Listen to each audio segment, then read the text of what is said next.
Have you ever watched someone you care about seem to just sort of fade? Not like a sudden thing, but more of a quiet, creeping loss of vitality. Yeah, something that touches more than just, physical symptoms. Exactly. Maybe it's a feeling they can't quite name, like they're not entirely themselves anymore. It hits their energy, maybe their confidence. And even sometimes the closeness in their most intimate relationships. Right. And what if this experience, the one we often just chalk up to getting older, could actually be something else, something tied to a physical challenge that's surprisingly common, but maybe overlooked? And what if the key, or at least a potential key, to supporting that vitality, maybe improving circulation, maybe even helping with connection? Hmm.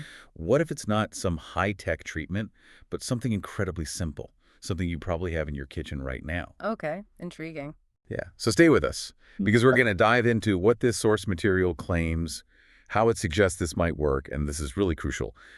We'll reveal the specific, very serious warnings about what you absolutely must avoid if you were ever to think about something like this. Welcome to the deep dive. Today we're unpacking some really fascinating source material sent in by a listener, actually. Mm-hmm. We've got excerpts here from content that offers health guidance, seems specifically aimed at men over 60, big focus on blood circulation, vitality, and it mentions an origin called wisdom docs. Okay, so our mission today is to really look closely at the claims in this material, about circulation issues after 60, the wider impact it can have. Yeah, beyond just the physical stuff. Exactly. And this surprising idea about baking soda possibly playing a role.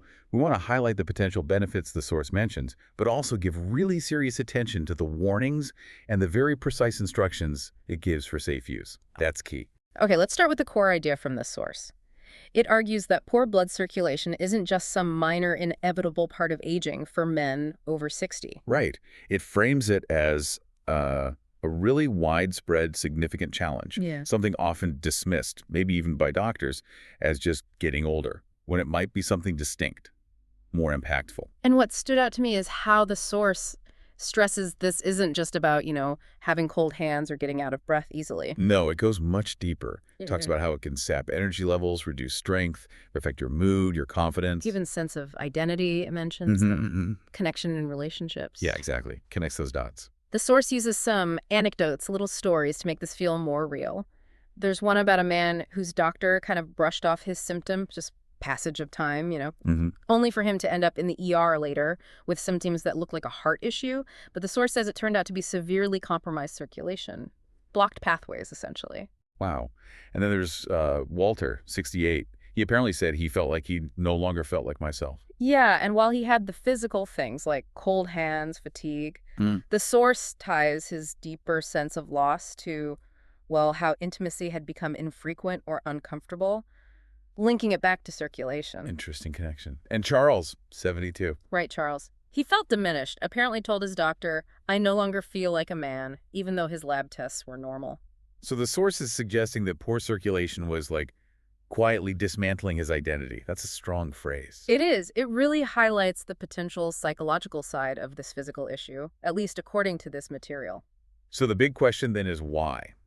Why does the source claim circulation gets worse with age like this? Well, the explanation they give, sort of simplified, involves arteries getting harder, vessels becoming less flexible, And less pliable. and the smaller vessels constricting. They use the image of aging pipes. Right, and it brings up endothelial function. That's the health of the inner lining of blood vessels and the role of nitric oxide. Yes, nitric oxide. The source explains that less nitric oxide means the vessels can't get the signal to relax and widen properly, so blood flow is hindered. And it hits the smallest vessels first, right? The delicate one. That's what it says, affecting things like, well, arousal, mental clarity, warmth in your hands and feet, just general vitality. And the source is pretty clear about the risks if this is ignored. It suggests it can escalate. Yeah, it warns it could be an early sign of vascular disease, increased stroke risk. And even lead to things like erectile dysfunction that might not respond to the usual medications. Okay, so after painting that picture, this widespread problem, serious consequences, the source throws a curveball. It introduces simple, everyday baking soda, sodium bicarbonate. From the kitchen cupboard. Exactly. It presents it as a potential tool, but, and this is stressed heavily, a carefully managed tool to support circulation. Maybe even help reverse some of these issues if used correctly. That's surprising. They contrast it with using it for baking or cleaning, I assume. Definitely. They make that contrast clear. And they use another anecdote. Harold, 67, a retired teacher. Apparently, he'd tried a lot of other things and was genuinely surprised by the baking soda suggestion he came across. Okay, so how? How does the source claim baking soda could possibly affect blood flow? The explanation focuses on body chemistry. It suggests that as we age, our bodies tend to become more acidic. Diet, stress, maybe kidneys not working quite as efficiently. Okay, increased acidity and the link to circulation. The source posits that this acidity can actually cause blood vessels to constrict and make oxygen delivery less efficient. Ah, right. So the theory is baking soda being alkaline. Exactly. In the right, very small amount, it might help neutralize that excess acid, help balance the body's pH. And by doing that, maybe allow blood to flow more freely, leading to potential improvements in strength, warmth, responsiveness, that kind of thing. That's the claim presented in the source material, yes. But then we get to the really critical part, the warning. This is crucial, yeah. Absolutely crucial. The source issues a very, very strong warning about using baking soda incorrectly. It's made clear this is absolutely not like taking a vitamin or something you can just mess around with. Okay, let's be really clear on the dangers mentioned. Right. The source hammers this home. Baking soda is powerful. It directly impacts your internal chemistry, pH, fluids, sodium levels. And it highlights risks, particularly for older adults, people on blood pressure meds, or anyone with kidney issues, right? Exactly. Those groups are specifically mentioned as being at higher risk. The source says taking too much can cause serious problems, dangerous spikes in blood pressure, heart palpitations, confusion. Bloating, swelling, potential kidney overload, too, it sounds like. Yes, all listed as risks. They share a story about Dennis, 70, active guy, but apparently took too much based on something online. Oh, dear. Ended up in the ER. High blood pressure, palpitations, confusion, stressed kidneys. The source uses this to stress that natural does not mean safe in any old amount. Guessing is risky. Okay, so very serious warnings. Given that, what specific instructions does the source give for potentially safe use? It must be precise. Extremely precise and conservative. The starting dose recommended is tiny, a quarter teaspoon of baking soda. Just a quarter teaspoon. Okay. And how do you take it? Stirred completely into a full glass of water. A full glass. I've got it. And timing. On an empty stomach. Ideally, first thing in the morning. That's what the source specifies. And how often? Critically, only once daily. The source actually says small is smart here, emphasizing caution because it affects your internal chemistry. Makes sense. Did it mention hydration? Yes, good point. It underscores hydration. Suggests baking soda works best when you're well hydrated anyway. Drinking enough water throughout the day is important on its own for circulation and oxygen flow, but especially important if considering this routine. Okay. And what about talking to a doctor? I imagine that's stressed. Oh, absolutely non-negotiable according to this source. Essential consultation. It strongly recommends always talking to your doctor before trying anything like this. Especially if you're on meds for blood pressure, heart, kidneys, or have any existing conditions. Yes, explicitly mentioned. The source frames it as respecting your body, its unique balance. It's not optional advice. It's presented as necessary. And it's not positioned as a magic bullet, right? Not at all.